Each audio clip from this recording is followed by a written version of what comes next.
Alright everybody, welcome back to another video from MBMRC. Before we get too far into today's video, I do want you guys to be reminded of our contest that we're doing. Basically we get 1,000 subscribers and everybody's entered in a chance to win an Old School Model Works kit of their choice. So yeah, don't be afraid to hit the subscribe button, make sure you like the video, don't be afraid to share the video, whatever you need to do. But do not be afraid to subscribe, and hopefully you guys keep enjoying the content. You guys are doing a great job. 2 days in, we're already up close to 100 subscribers. So thanks a lot. Keep up the good work, guys. And yeah, you got till September 1st. So keep going. Hopefully you like it. Subscribe. Thanks a lot.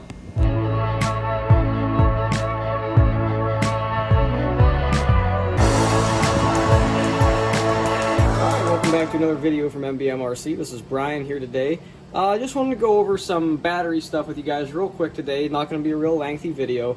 I've been seeing some questions on, some forums and some Facebook groups about simple battery stuff, and I just kind of wanted to go over that today. So what I have here is just a simple 2200 3-cell battery and a 4-button charger, which this is pretty much the standard now. There's some cheaper chargers out there, but most of them are all these 4-button chargers with your balance leads and your actual positive and negative.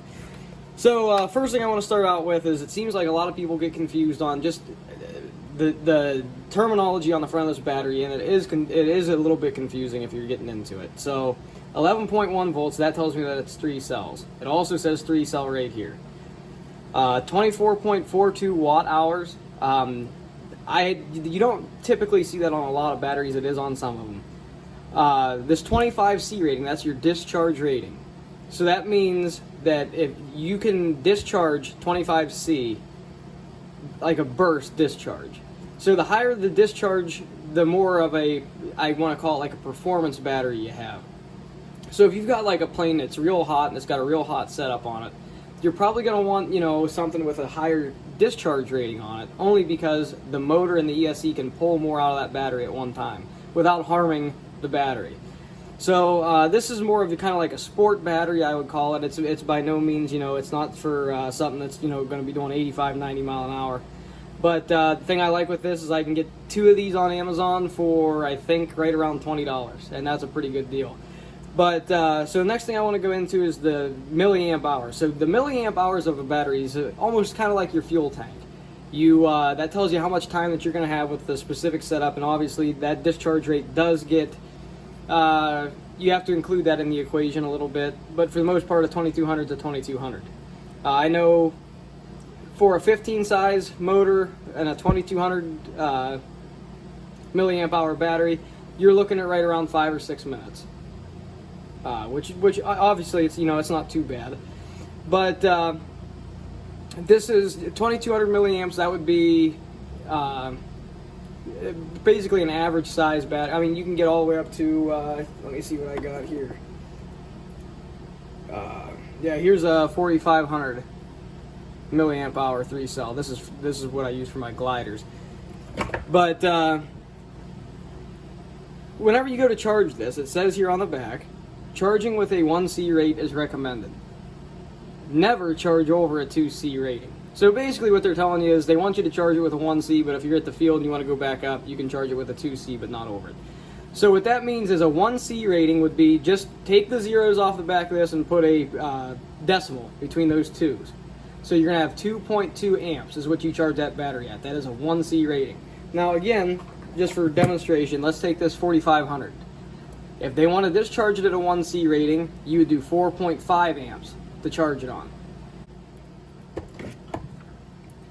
So back to our 2200, you would do 2.2. Now if you were at the field, it says never charge over the 2C, even though the 1C is recommended. So you could theoretically, they're telling you could, they just don't necessarily recommend it. I like charging all my stuff at 1C. I think it's a better charge. I think it helps the longevity of the battery. But if you wanted to go right back up and you only said, I've got a bunch of batteries over here, but let's say I only had 2 or 3 batteries, I could use that 2C rating once or twice and I wouldn't feel too bad about it. So what you would do is you would multiply that 1C rating, which is 2.2, and you would multiply it by 2. So that would give you a 4.4 amp charge rate. So that's how you kind of do the charge rates of these batteries. I know that it can be kind of confusing at times, but Here, I'll show you real quick just kind of how I would charge a battery. Oh, I also want to go over real quick with you balance charges, because a lot of people don't realize how important those are.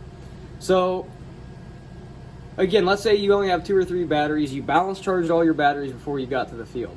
You go out to the field and you want to keep flying. It's okay to do a fast charge here and there, but I would say for every 3 charges you do, you're going to want to do probably 1 balance charge. Again, for the longevity of the battery, for safety, you want to keep a balance charge on it. Also, let's say that you charge a bunch of these up for the field, and rain comes in or it gets real windy.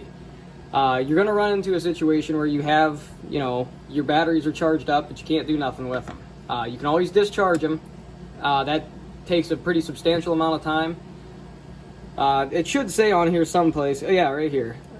Charge the battery to 3.8 volts per cell for long-term storage. So anything over that, you're going to damage the battery. It'll get a little bit puffy. I might have a battery here that, I don't know if you can see that or not, but it's lost its sleek form there. It's starting to get a little puffy from storing it for a while with a little bit of a charge or not enough of a charge on it. But if you keep it at that 3.8 volts, again, it's for the longevity of the battery, and it's much safer. You don't want to have a fully charged battery laying around. But about 2 weeks is what you want, and this is just from what I've heard in my experience. I have not had any issues with a battery fully charged sitting there for 2 weeks.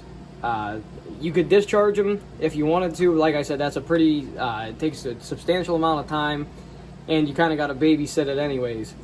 So yeah, I'll show you real quick here basically how to use a 3-button charger. So you plug your positive and negative in, you pick on your balance leads. Okay, so I know that this is 3-cell. Plug it in like that. Now this is set up on LiPo charge. I want to do a balance charge. So I go to LiPo battery. There's the discharge option I was telling you about. There's a storage charge, and what that'll do is that'll take all of your cells to that 3.8 volts. There's the fast charge, which you could do, like I said, at the field if you really want to get back up in the air. There's your balance charge. So it's set up for 2.2 amps, which, like I said, you take take the zeros off, put a decimal there. 2.2 for a 1C charge rating. So we're already there, and we're at 11.1 volts, which is what a 3-cell is. Hold it in. It's going to come up. Make sure that you want to do it like they got it set up for. Enter, and it's charging. Most of these 4-button chargers have a little voltmeter built into them. You can go in by hitting this up button, and they're all running the same basic firmware in them, I think, because we've had a couple of these and they all work the same way. It'll actually go in and show you the voltage per cell. Now, if you don't balance charge frequently, you could be off, a couple hundredths of a volt even on some of these, or it could get to the point where you're off, worse than that. But you want to stick right around here. This is balanced pretty well, but again, I balance charge mine pretty frequently. So yeah, that's batteries in a nutshell. If you have any questions, feel free to ask, or if there's anything we need to add, don't be afraid to tell us that too. Don't be afraid to like and subscribe, and I hope you enjoy the videos. Thanks. See ya.